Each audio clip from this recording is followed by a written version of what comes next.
Great. So just a quick hour, guys. So we won't keep you longer than 10:30. Thanks for making the time to check in. We've just got a couple of ideas and a different perspective that we at Action Coach across South Africa we're wanting to share with our clients, with our database. It has, of course, been a really, really interesting week. I don't think anybody, or interesting 10 days, 2 weeks, what have you. So it's been quite a challenge here, not just in South Africa, but around the world. You know, what we found is a stressful period with the trauma and turmoil that everybody's been facing here. But we've seen people around the world, expatriate South Africans and people with interests in South Africa, people that have businesses in South Africa, people that have family and friends here abroad, obviously reaching out all the time and saying, where are things at, what's happening, how can we help, what is the reality on the ground? And it's quite a frightening time for a lot of people, quite a stressful time. A lot of businesses, as we know, have been hit. So that's the idea for today, was just to kind of get people together and share some ideas, share perspectives, see how we can help each other, and share a couple of tips to help you and your teams get out of this, help you and your families rebuild, regroup, heal, and go from there. So it has been quite an interesting time. A lot of this content was put together collaboratively, the stuff I'm going to be sharing with you. That's one thing I love about this business and Action Coach Business Coaching. We're a global business. You know, we're in over 80 countries around the world. I've got about 1,000 colleagues doing what I do around the world. And right here in South Africa, we've got over 40 coaches. Obviously, majority of the hit over the last couple of weeks was here in KwaZulu-Natal. It was just so amazing, just the way we had our colleagues from across the country reach out and say, are you guys okay? How can we help? Or then if your clients that need help, and just bear that in mind, guys, we've got a database of coaches out there willing to help. Even if you just need somebody to chat to, they're all out there, which has been so great. And a lot of the content, as I say, we've brainstormed this, and the stuff I'm sharing with you here is most of it put together by Harry. A lot of you know Harry Welby-Cook, who's our master licensee in Cape Town, who runs the franchise in the country. And he kind of assimilated all the thoughts and thinking and research and put into content that we can share with you guys and added on our own bits and pieces. And yeah, let's have a bit of fun this morning and just get a bit of perspective. So an interesting couple of weeks, and quite an emotional one for most people. So if you don't mind, if you haven't yet, open up the chat box and put in there one word that sums up your feelings, that sums up the last 10 days in South Africa. Well, maybe it's what are you feeling? What is the perspective? What's the emotion that you've been feeling over the last 10 days? I'd love to know what is the word that comes to mind, and just put that one word in the Warren. Numb. Yeah, that's an interesting. Wow. Okay, numb. That's challenging for sure. Shirley. Nahid, worried. That's hitting a lot of us. The worry is a big one. Anger. We've seen that a lot from a lot of people. Stress. Definitely stressful. Alive. I like that. Thanks, Keith. Confused, definitely. Burnt. Good to see you on the call, Burnt. I'm glad you could make it. Nolene, devastated for sure. All sorts of words. And that's worried, disappointed. Yeah, Cebu, they're disappointed. That's one that's come up a lot. Disappointed, the opportunities across the world, across the board. We see, and you notice all the words here are emotional words. You know, human beings were emotional. The word that came to my mind when I was asked this question yesterday was heartbroken. It's you know, all this amazing potential on this amazing country we've got, and to have to, this kind of stuff shouldn't be happening. I think of the promise of 1994 and all the amazing, and we've done amazing stuff as a country, and I know we'll keep doing amazing things as a country, but just so frustrating, and these words that you guys have put in there have just summed it up. And you see, it's that gambit of emotions that we feel. And I'll guarantee all of you are feeling different emotions on different days. Probably some days where it's anger, other days where it's hopeful, other days where it's optimistic, other days where it's frustrated, and all sorts that we've seen with everybody else. Since you're putting yours in there, I'll put mine in as well. And but there's also optimism out there. There's some great stuff happening. So I thought that's where it was, just to share some of the perspective where we're at. So just jumping in, a couple of the slides that we wanted to share with people. Healing. You know, things have broken. There's no two ways about it. There's wounds, there's damage, people are hurting. There's been a lot of damage and trauma out there over the last 10 days. So an important one is to acknowledge it. for a lot of people, it's been physical damage. People that have physically been hurt, people that have their businesses have been physically hurt. Obviously, financial damage. That's been a big one as well, not just physical damage. A lot of it has been financial damage. And I think we're only going to as you all know, we're only scratching the surface of the financial impact that's going to arise out of this. So it's a real thing. We've got to acknowledge that there's physical pain, financial pain, and obviously emotional pain. And a lot of people will agree, emotional pain can sometimes cut the deepest. It's the emotional, money, as I say, you can make more money. But emotions can linger. All of us, we're wired very differently. Some people can take a hit and get up and get over it very quickly. Other people carry those hits around for a long time. There's no right or wrong, but acknowledge that. Emotional pain is a big one. So don't deny it. If you're in pain and having a bad time, it is there. So acknowledge it. It's okay to every now and then say, man, that sucks, or that hurts, or you don't have to be the big brave person that's carrying everybody all the time. And being brave can be absolutely exhausting. So acknowledge if there is pain of whatever kind, just shout it about it. There's alternatives. Professional help is an important one. I mentioned, Action Coach, we're out here, we're business coaches. What we do for a living is talk to business owners and give people a new perspective and hopefully help people grow their businesses in better ways. But not just for emotional pain, a business coach is probably not the best person to chat to. A lot of business coaches are also life coach certified. But I'm actually life coach certified as well, but that's not the sort of, I prefer focusing on business coaching. There's some amazing life coaches out there that I refer work onto. So if you think you need somebody to talk to and you don't know who to talk to, let me know. Professional help, psychologists, psychiatrists, there are mental health professionals out there, some amazing ones. And having a chat and chatting to people is a really, really good idea. So if you don't know anybody, let me know as well. We've got great mental health professionals that we can refer you to. And I was sharing it in a talk I gave the other day. As for me, it's, often people are so busy being brave, thinking I'm okay, I don't need it, I'm tough. And we kind of go into denial on that sort of stuff. It's good to talk to somebody, make no mistake. Even if you think you don't need to, I like to describe it to my kids. I always push my children to drink water all the time, and you don't wait. All of us know this, right? We don't wait until we're thirsty, because by the time you're thirsty, you're already dehydrated.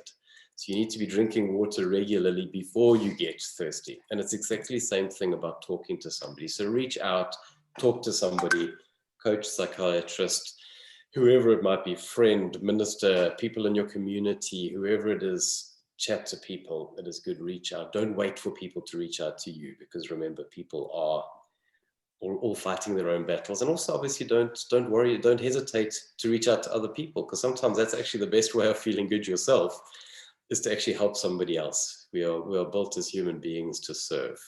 And so talk about it, be open. Feelings are real. An important one as well is don't get stuck in a pit or a trench. Or it's an analogy I learned years ago when I first got into coaching, and that's our role as coaches. Human beings, every now and then we fall in a hole. And we've all had it, right? I guarantee you, everybody on this call, we've had stuff happen. Trauma of some case, whether it's going through mental issues, whether it's going through divorce, whether it's going through businesses. All of us in business, our businesses have had good times, our businesses have had bad times. We fall in a pit, right? And when things like this happen in the world, we get stuck into it, into the trenches. And if you think of this analogy a little bit, when you're stuck in a hole or in a trench and you look around left and right and 360 degrees, all you see is the walls of that pit, right? And that's all you see. You don't actually get to see the perspective. Whereas people that aren't in that pit with you, they're seeing a totally different reality to what your reality is. Remember, your reality is real to you. Any belief is true to the believer. So the idea behind it is, if you are stuck in that pit, talk to people that aren't in the pit, because they'll be seeing totally different things to you, a totally different perspective. And that is our role as coaches, is not to jump in the pit with people and have a pity party and say, boo-hoo, I'm sorry, you're having a bad day and what have you. Because granted, we've been there as well. We've had our share of pits. Our job and your job in your communities, with your people, your staff, your teams, your your employees, your family, is not to jump in that pit with them, because if you jump into the pit, all you're also going to see is that is the side of that pit, the walls of the pit. So keep objective. If you are outside of the pit, have the perspective to see the bigger picture, and rather than jumping in the pit with people, reach your hand down and pull them out. Help them get out. Help them see that perspective. As soon as your head gets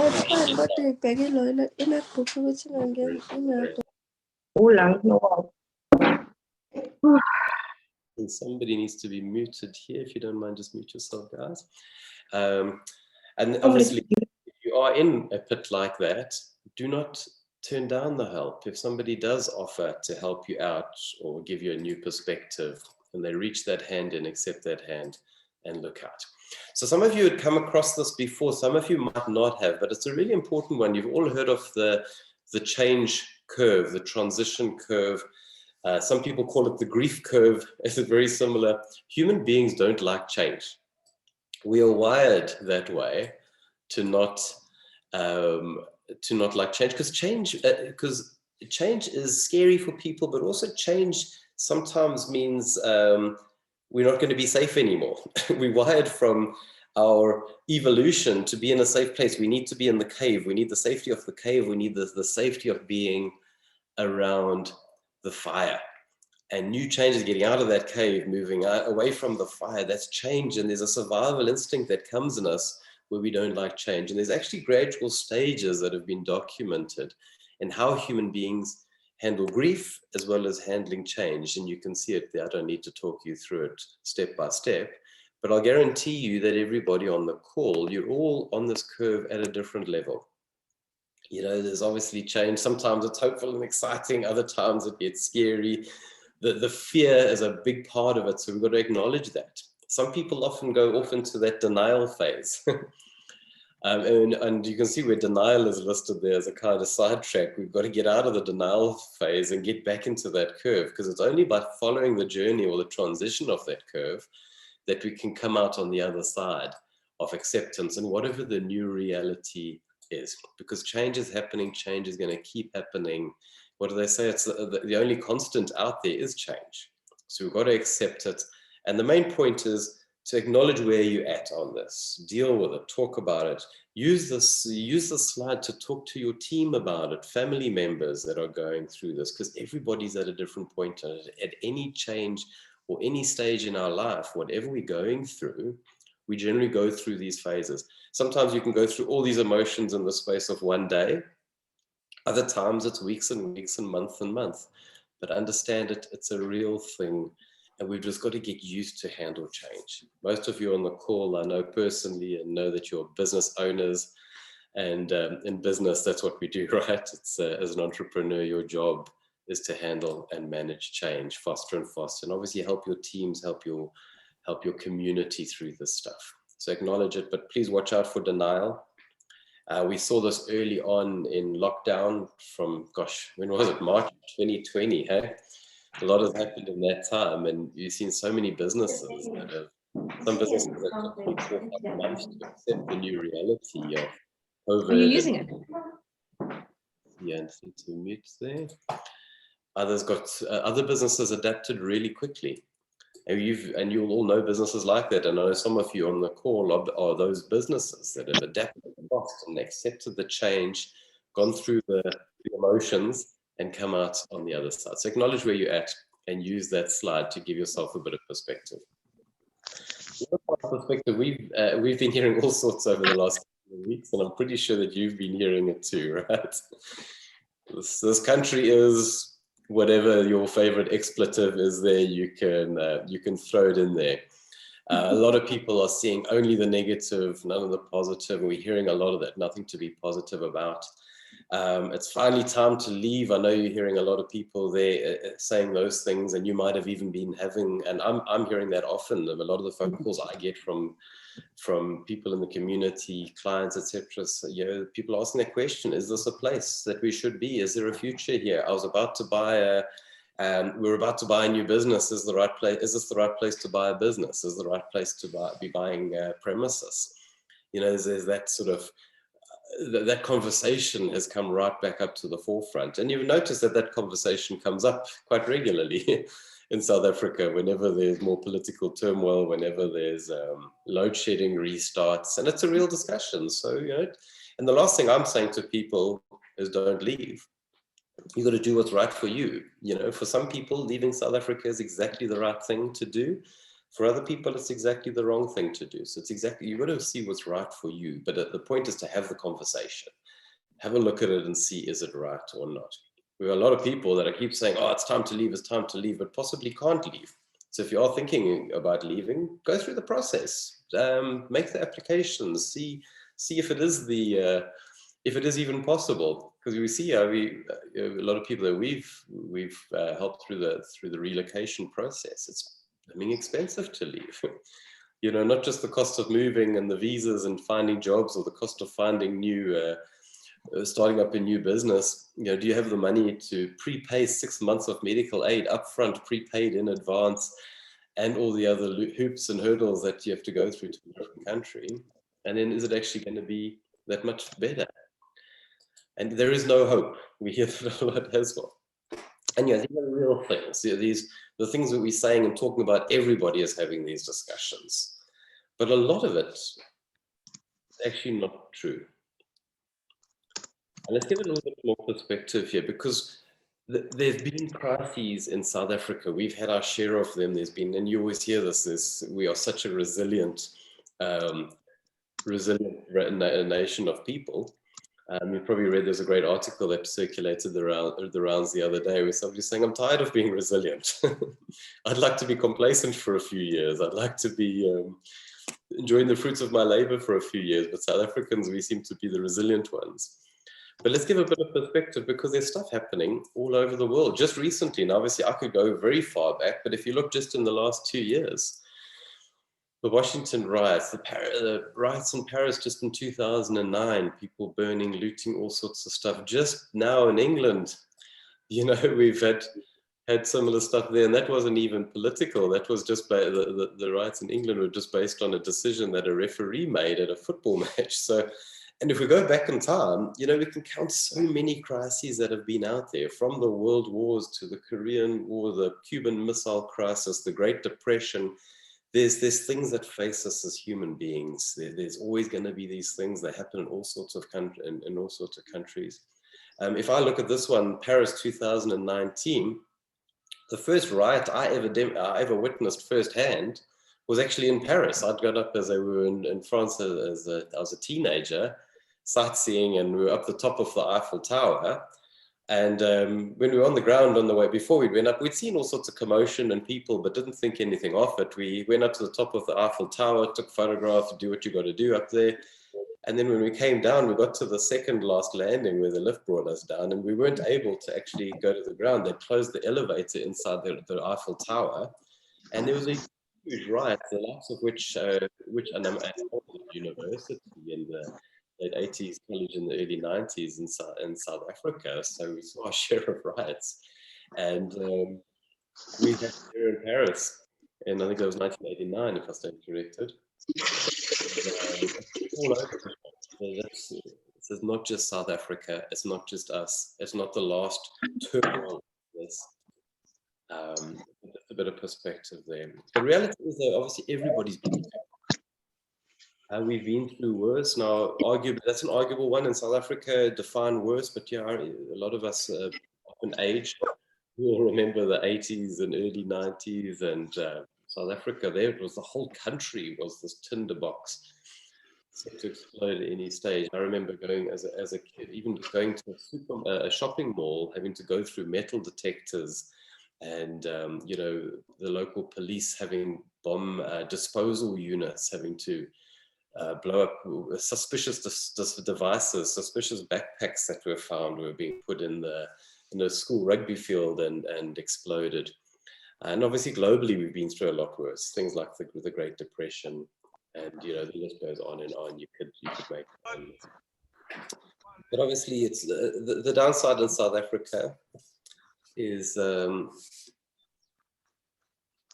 just note that there's one or two people, if you don't mind, just double check that you are muted, and there's a lot of background noise that comes through. And obviously, I think a challenge in South Africa is because it has been a tough, tough 20, 30 years, especially the last 10 have been stressful for people. And obviously the corruption and the bad news, I think there's just been that constant noise in the background. This obviously makes it tough here in South Africa. You're trying to grow your business, you're trying to grow your team, you're trying to set your family up for success, and that bad news in the press all the time, economic and downgrading of our credit ratings. But I think the corruption is one that's been hitting everybody a lot. But a key one for me is that last point there, number 5, is so often as humans, what happens is we make generalizations based on the few. It's always that saying, right? The few that ruin it for the many. And when we look at it and the heat of it and the heat of the emotion, it's like, right, all of KwaZulu-Natal is rioting and all of South Africa is uprising across the country. But now in hindsight and perspective, when we look back, the looters are in their thousands. Okay, so talk to me, why? I'm just muting there. Whereas in South Africa, we're close to 60 million people in the country. So it's a couple of thousand. Obviously, I'm not sure the thousands. We'll get into that. And as more information comes out, we'll know exactly, roughly the number of looters. But percentage-wise, as a percentage of the total population of South Africa, it's the minority. The majority of South Africans are positive, committed, hardworking, patriotic, law-abiding, honest, straight-shooting human beings. And you know this from the people you deal with day to day. But it's always that Pareto principle, isn't it? We've got this sort of 80-20 rule. I'd argue it's probably the 90-10 rule. So there's a lot more committed people in this country than the negatives around there. So we do need to keep that in perspective. Also just understanding, for a bit of perspective as well, as where's everybody's focus and priorities right now. A lot of you will know Maslow's hierarchy of needs, and here's a great visual that lays it out quite nicely. Is when times are good and business is good and the economy is thriving, things like, and your business is thriving, we get to we play around in the top of that hierarchy of needs, self-love and longing and esteem, self-esteem, and things like self-actualization. How do we look at, doing more with ourselves and making a bigger dent on the universe and all that lovely stuff and prestige? But when things go bad, we go right back down to the bottom 2 levels of that hierarchy, and understand that most people, and you'll have seen this last week, that's where everybody's focused. It's just put the business on ice, put the studies on ice, put the whatever it is on ice. We just got to take care of the home, protect. And that's obviously why this was such an emotional time for everybody. And there's obviously all those perspectives and so much of the blow-ups that we saw happening across the province. A lot of it was at the entrances to communities where people. So if you don't mind just checking, somebody's unmuted and I can't see which one it is. If you don't mind just unmuting or muting yourself if you aren't yet. On my side, it looks like everybody is muted. So if you haven't muted yourself, please just double check and do so. But yeah, so everybody's been focused on survival, and obviously people protecting their homes and people protecting their neighborhoods, people protecting their businesses. That's right there at your base levels of that hierarchy. So understand that's why people were pulling out all the stops and getting into the communities and arming themselves and putting up roadblocks and the barriers, and that's also where we saw, because we all took our turns, patrolling the areas and manning stations and keeping watch and patrols and doing the late night vigils around our neighborhoods to keep our homes safe, our businesses safe. And sadly, that's where there was a lot of the pressure points at those neighborhoods. Was often the people were trying to block other people coming into the neighborhood, forgetting that some of the people trying to get into the neighborhood were also fighting for base level hierarchy things. You imagine somebody in a neighborhood, and we saw it happen one night. There was a bit of a heated argument between somebody trying to get into the area and it was late at night, and the locals in the area were obviously questioning people coming in, obviously not stopping anybody, because you're not allowed to stop anybody in the roads by law, but there was just the roadblock and just say where you at, what's your number plate, who's in the car. And if you're not from the area, obviously based on your number plate, they would kind of be a little bit more just a bit more thorough in the check. And the one person coming in was really heated and wanted to get in because he'd heard shops were open. But it turned out, yeah, this person was trying to get was trying to get food for baby formula, if I remember rightly, or food for the family. So there it was, his base level need was to feed his family, and he's trying to get into a different area because all the shops in his area had been looted. And obviously at a base level safety and security need, people were trying to stop strangers into their area. And it's quite amazing how great people had just, it was so nice that when people connect at a human level, that kind of stuff can get diffused as well, when people understand and talk and understand the perspective of each other person. But understand that's when it's a real powerful need, those base needs.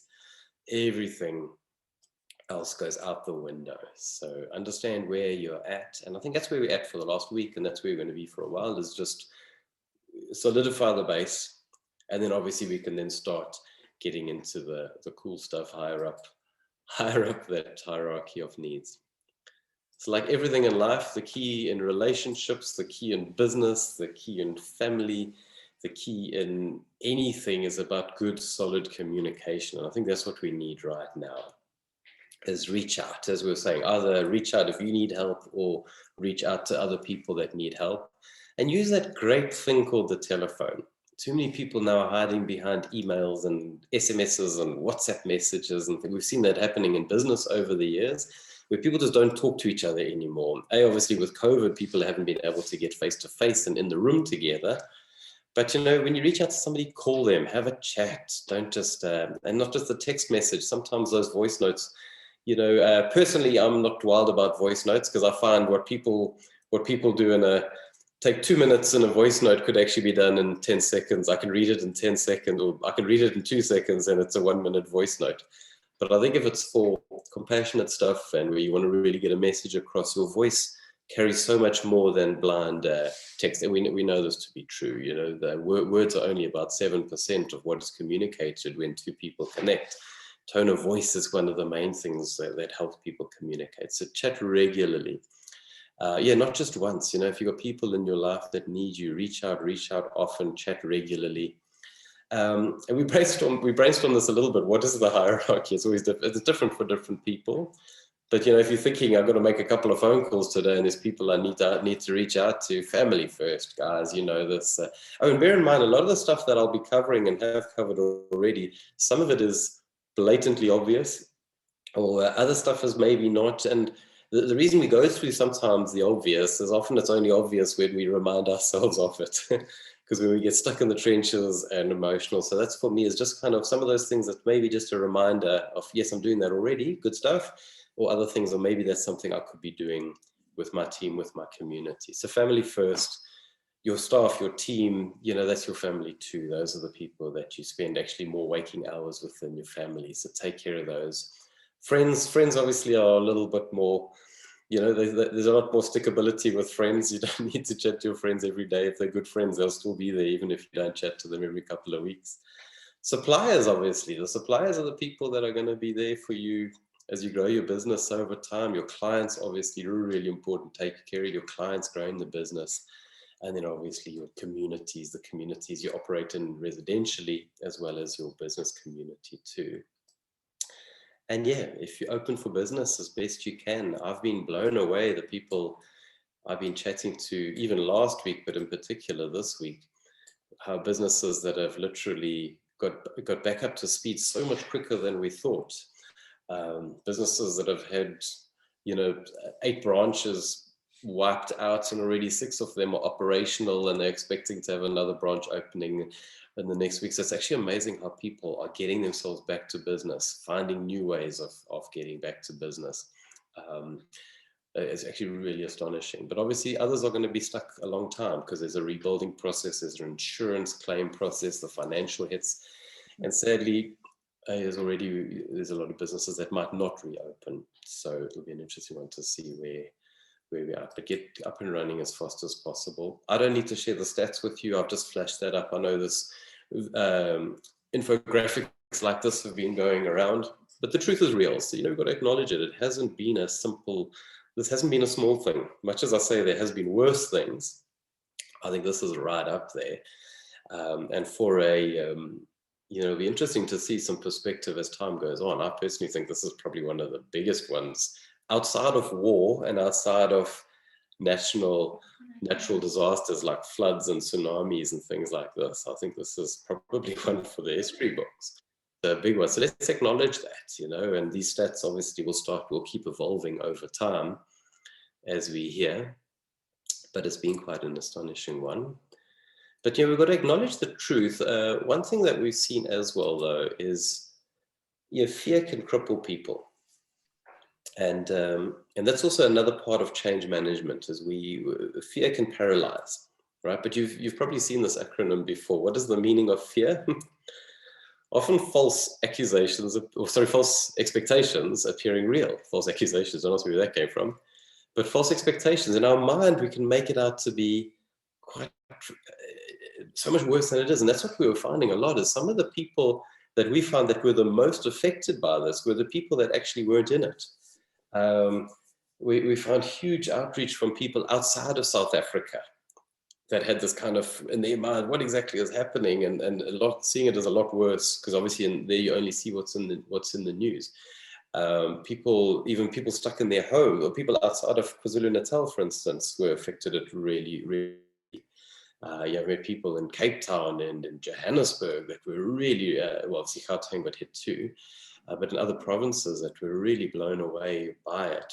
Because obviously on the news, all you get is the bad news, and in WhatsApp, there's all that stuff being shared. But I recall, I'll share on my side, from when it really heated up last Monday, obviously the communities were mobilizing and calling neighborhood watch things like neighborhood watch groups, and get out there and please patrol and please help man an entrance. And you're obviously being dead scared to because in your mind you've got this sort of zombie apocalypse happening out there. You don't know how bad it is, and when you're hearing gunshots and helicopters full of smoke, and but you're still in the house, you haven't gone out yet. And I remember the first time I went on patrol, even the kids were saying, like, "Dad, don't go out. We want you here. Stay in the house." And traumatic for the kids as well. I've never been really nervous, but once you get out and on the ground, it's actually not as bad as it does feel before you're in there. So the reality is actually never as bad as you think it's going to be. And I say that guardedly, because obviously it's been different in different areas. I've seen the guys in what happened in the South Coast, and people literally fighting for their lives. And there's been different levels of trauma in different areas. But that's the main thing. And then I realized it as well with the kids. The kids are sitting there at home and hearing people talking about it, hearing the news. Kids nowadays, we forget, have got cell phones, right? Depending on their age, and they're on WhatsApp groups, and kids are sharing stuff and all this bad news. And imagine how scary it is for the kids. In their mind, it's this so much bigger than it is. I mean, credit to them, mine were awesome through all of this and very brave and all that stuff. But at some point it was like, right, we better get them out actually and take them for a drive and drive them around the neighborhood so that they can actually see that because the kids have been in the house for 3-4 days, not actually getting outside. And once the kids could actually go for a drive around the neighborhood and see that if the shops had opened and the world hadn't come to an end. So watch out for this thing as well, as often we can make it out so much worse in our mind than it is, and that kind of paralyzes people. But at the same time, the truth is the truth. It is what is. So we've got to watch out for this. And I know a lot has gone around about this. What is really true, what is not? We've seen this so much, everybody in South Africa and abroad, on how many messages have been going around that haven't been validated. People get something and share it, and somebody else gets it and shares it without validating. So it's such a key one now. Please double check everything. And it was amazing how quickly we found the neighborhood communities, the neighborhood watch groups, put a system in place to start time stamping everything that you shared. People were asking, before you share anything, please check that it is true. We had one, I remember, just on, I think it was Wednesday last week, on one of the neighborhood watch groups on WhatsApp. One lady sent a note to say, please get to the Pick n Pay fast. It's all hell is breaking loose. We need people here now. Please get to the Pick n Pay. And somebody else immediately on that same group put a note saying, I'm standing right here in the middle of the parking lot of the Pick and Pay. Nothing is happening. Where on earth did you get that from? And why did you forward it on? Or why did you say it if it's not real? And we've all seen that, right? And some of the videos that have got sent around, some of the photographs that get sent around. And when people validate it and check it, find out it's actually from a different riot in a different country 3 years ago. Or it's, yeah, so people, it's unreal how that, and who knows, it'll be actually great to research it and find out how or why some of that false stuff, it's always got to be originated somewhere. So please, think twice on anything that you're sharing, and share this with your team as well, to just watch out for what are they sharing. Has everything been validated? Before you share something, maybe double check it, Google it, go back to the person that shared it with you and say, is this true? Who did you get it from before that? Because we want truth, but we want the real truth, not the perception that we often are dealing with. Yeah, we've got to start thinking to the future, because like we spoke about Maslow's hierarchy, we've got to start looking far ahead. And a future, you need to really act on something and act on your goals and your plans. You need to clearly see it. So like we were saying about, do you see a future for yourself in South Africa? You need to have that hard chat with yourself. Do you or don't you? Because if you don't see a future for yourself in South Africa, it's going to be really hard to actually make it happen. If we see something and we see that we want to make it happen, we can see it in our mind, we need to really clearly visualize it. So it's about being really clear about, what does that future look like? What are the goals? What are your core beliefs around South Africa, your core beliefs around yourself? And it's obviously up to you. What is your dream? You've heard that WIFM before. What is in it for me? Be clear, what is it that you want out of life? And then have a good hard look about South Africa, your geography. There's people sometimes living in some awful places and not happy with where they're at. Remind yourself about that. You can always move. That is always an option. So it might be moving within South Africa if you're not happy where you're at. If another country is what's right for you, then obviously that's what you need to run with. Be very, very clear on where you want to be. Brad Sugars, who set up ActionCOACH 27 years ago, he has a lovely saying where he says, you're not a tree. I forget exactly the word he used, but human beings are not like trees. We can move. We're not stuck in one place.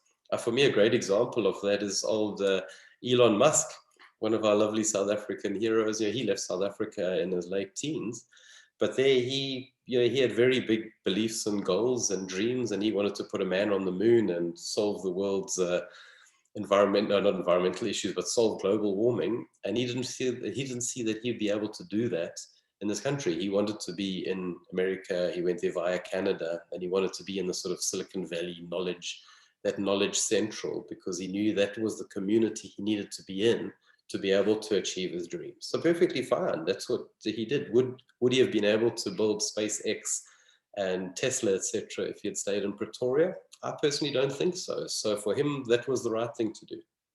For other people, it's not right. So be very clear on what it is that you want. What is your ideal future? You've got to visualize it. Otherwise, if you're kind of half in, half out, you're always going to kind of half commit and half not commit. So it's about be clear. What is your personal vision? What is your company vision? What is the contribution you're wanting to make? Is your bigger contribution you're wanting to make in this to be in South Africa, or are you wanting to contribute globally? There's different ways, and even you can still contribute to South Africa by not being in South Africa. So be very clear, be very intentional on what you want to achieve, and then you can make it happen. It's been our theme as a company for the last year. Extreme Ownership. It's an amazing book, and if anybody hasn't read the book, it's a guy, Jocko Willink, who wrote this book, and it's all about ownership.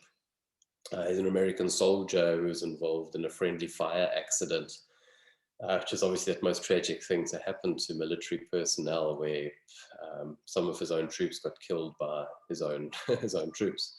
And the book is all around leadership, and basically it was he went out of his way to make sure nobody else got blamed for it.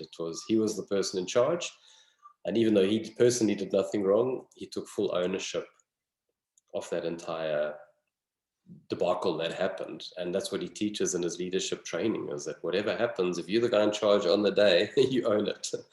And it's about taking ownership of not just any event, but taking ownership of your life, taking ownership of your business, taking ownership of your future.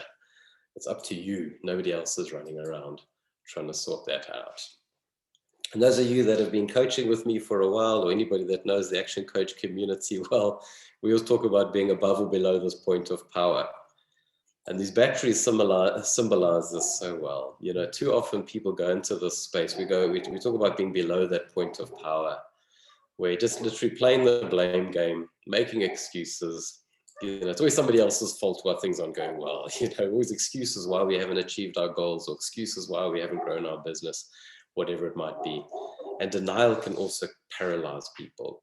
You know, we haven't hit that goal and we say, well, I didn't want to make that money anyway. We didn't hit our sales target, and we can say to ourselves, well, I didn't really want to win that trip to Mauritius, or whatever it might be. And denial can cripple people. So the idea behind it is, if we really want to get stuff done, we've got to recharge that battery. And how do we charge that battery? By taking ownership. I own the ship. It's up to me to make it happen. Accountability, you know, if I say I'm going to do something, I've got to do it.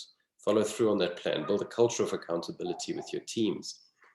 And consciously knowing responsibility. As human beings, we're able to choose our response at any time. Anything that happens to us, we can't control what happens to us, but we can control how we respond to that challenge. That is the only thing that's in your power as a human being. So we've got to be conscious of that all the time. And I love this slide. You know, it just really talks about, it's another way of describing are we playing the victim, that victim mentality, or are we the victor? What can we do in our power? One thing that is in everybody's power, the kind deeds for others. Gratitude. You know, gratitude is one of those most powerful emotions out there. Being grateful for what we have, and obviously then being able to pay that forward in whatever's in our power. And it's been so, I mean, this is what I've loved over the last week or so. Just watching how people have stepped up in the communities. You know, people that, if you look at that image there, you've all seen the cleanup crews, and people that have cleaned up their own area, then got in the car and driven across town to another area. People that have gone into strangers' factories and strangers' shops and helped them clean up and help people reassemble what stock is salvageable, get that together. What's blown me away, you know, people driving from, hiring trucks, filling trucks with stock and driving trucks in convoy across the country to get food, bread, baby formula, nappies, essential stuff to the communities out there. It's just been so amazing. So people have been helping financially, people have been giving off their time, people have been just supporting their communities, whatever stock people are not needing in the house, people giving away their last thing. It's just been so amazing to see. And I know all of you are doing things in your own way.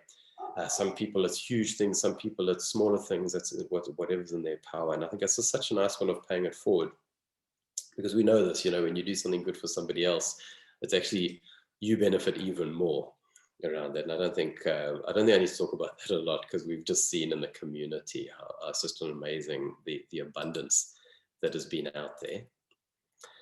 And then obviously, what is the opportunity?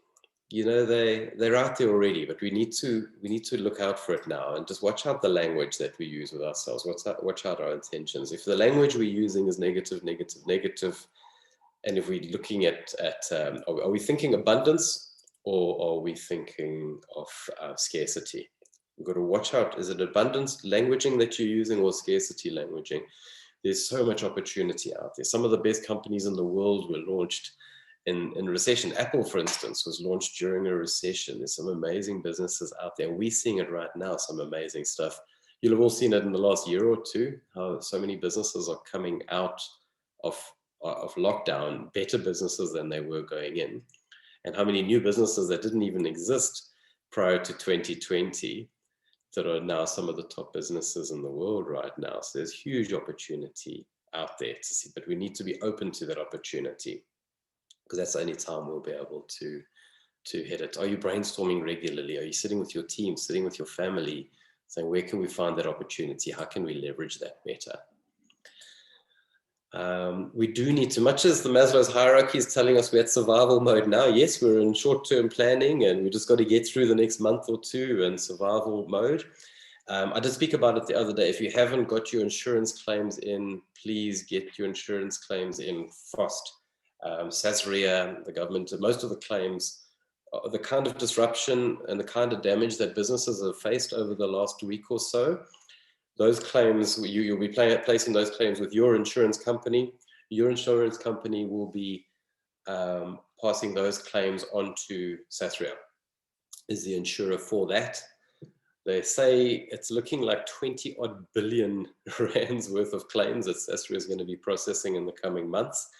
So they say they're well funded. There's different arguments around it. We'd initially heard they were very well funded. Now we're hearing that there's a bit of a risk there. They do have reinsurance outside of the country. So even if they run out of money, they can draw on their insurance policies.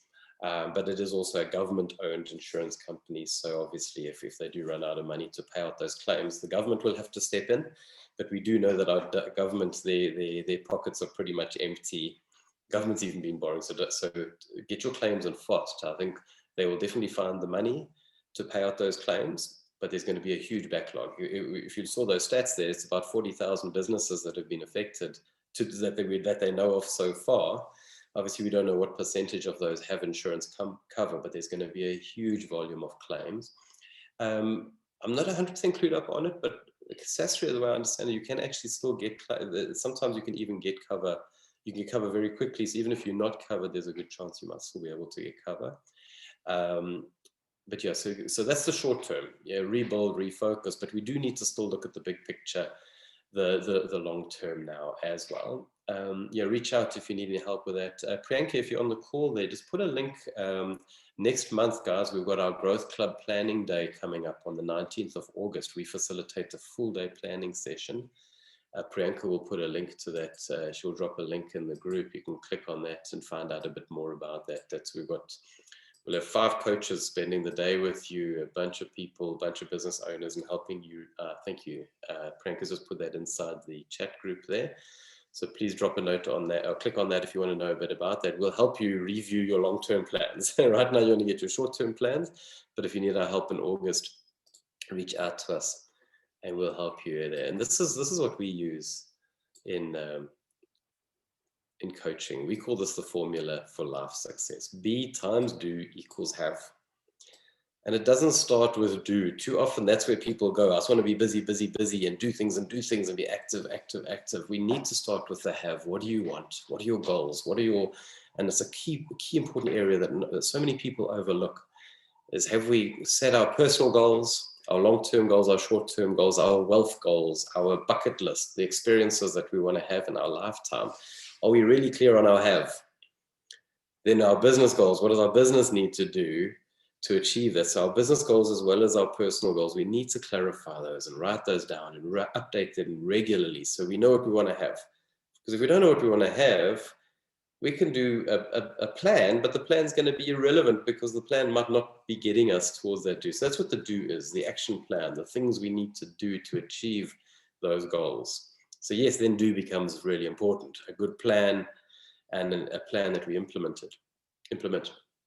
But importantly, are you looking at the be? Who do I need to be to do those things, to have that stuff? And B is obviously, what kind of leader do I need to be? What kind of fitness levels do I need? What kind of books should I be reading? What skills do I need to do those things to have? So it's such an important way of balancing all 3 of those things. And you can actually even use that as a template to plan every quarter. What are my quarterly goals? What are the do is my quarterly action items. And the B is, what books should I be reading, or what courses should I be doing or studying this quarter to grow myself at the same time. So much as there's a stark reality, there's some real tough stuff out there. To give yourself a bit of perspective as well, let's look at the positive stuff as well. Harry, I mentioned, who put together most of this content for us to share with you. He started a challenge on Facebook the other day. Every day he's sharing on Facebook one of his favorite South African memories. And every day he's tagging people and getting other people to focus on the positive. And if you don't mind, quickly on the chat group, what's your favorite South African memory? If there's something that jumps out, what makes you proud to be a South African? What's some amazing thing that's happened in the last 5, 10, 20, 100 years? Drop a note there quickly in the chat. I'm watching the chat box now. I haven't seen in let's see who's fastest and get some ideas there. Rugby, thanks Nick, I like that. FIFA, Nahi, love it. Come on, give me some more positive South African stuff. 1995, Gary, yes. The rugby, there's 2 rugbies now. Soccer World Cup. Gosh, I'm seeing a trend here. Lorraine, got the soccer. Come on, guys, there's a lot more positive stuff here in South Africa. Positive memories. What's your favorite place that you Bride? Oh my gosh, thank you, Antoinette. Bride, one of our best parts being South Africa. More rugby, Cebu, thank you. You know, but where's your favorite place? Wine, of course. You know, we've all got our favorite places to go. For some people, it's the oh, there you go, Drakensberg. I was about to say that. No, you beat me to it. The Drakensberg. Other people, it's scuba diving in Sedwana Bay. Other people, it's hiking up Table Mountain. Ah, Cebu, you got there as well. Thanks, Cebu Sisu. Yeah, we've all got this great stuff that makes South Africa so amazing. Janine, NGOs making things. Oh man, actually that's an amazing one that Janine's has put up there. These amazing non-government organizations, these amazing non-profits that are doing such amazing stuff in our community. People like Gift of the Givers, and there's so many of them, you can't name them all. Durban Beach, South African Rugby, Our Jokes, Durban Curry, thanks Priyanka. And Priyanka's apparently, we've got biryani for lunch today. It was Priyanka's surprise this morning, so thanks Priya, I can't wait for lunchtime. And oh, Barry Hilton, Gary. I took the liberty of putting a couple of mine up, and I think you guys have touched on them. You'll see a trend here. For mine, it's all sporting. You know, we're a sporting nation. You know, it's not just one World Cup. Maybe we could remind ourselves that it's 3 Rugby World Cups. You know, I remember Nelson Mandela putting on Francois Pienaar's rugby jersey at number 6 and handing over the Webb Ellis Cup. Shabalala's goal back in, oh gosh, when was the World Cup? 2010. I mean, when we scored that goal, you could swear that South Africa had actually won the World Cup just in our very first game. And yeah, people like Chadwick Clough and Costa Semenya, Wade Harris, you know, Wade Fanika, sorry, his name's right there. Yeah, there's these amazing things that make us proud to be South Africa. So we're focusing on the negative and the bad stuff, while we're reminding ourselves of the good stuff too, because we have good stuff in abundance. All right. What this country needs is leadership. And I don't think we've been getting leadership from where we should have been getting it, sadly. And, you know, there has been this sort of vacuum with all the infighting and stuff that's happening at a political level. But isn't it so amazing, the people that have stepped up from the community of South Africa? We are seeing amazing leaders, and we need more. Because remember, the leader is not always the person in charge. It's not always, we definitely see that. The person with the title leader is actually very often not the leader. It's the people that step up and actually do the work of leadership. So there's some great ones out there, but we need more. We need more positive leaders. I think there have been too many negative leaders over the last 10, 20 years, people that are pulling people into a negative space, because leaders have gravity and they pull people, they take people with them. And these negative leaders have been pulling too many people into a bad space. We need the positive leaders that are going to take people further. So yeah, just enough is not enough. Do everything extra over the coming months. Take extra care of yourself. If you take yourself for a massage once a month, go for a weekly massage. If you like to play golf once a month, play golf twice a month. Over-service your customers. Give them extra special care, love, drop off flowers, over-communicate, over-deliver. You know, I think that's where we can just really build that momentum of doing more and more. Hugs are great. And obviously we are still in COVID, and our vaccination numbers are, geez, we haven't even, I think we're only just over 1.5 million so far. So a long way to go with vaccinations. So hugs are obviously some people might agree or not, but hugs are good for the person hugging and the person being hugged. So hug people. And ask for a hug when you need it, and just really go overboard. I think we can't do enough lately to grow the community and make an impact on our local side. And as I mentioned, you know, we're out there.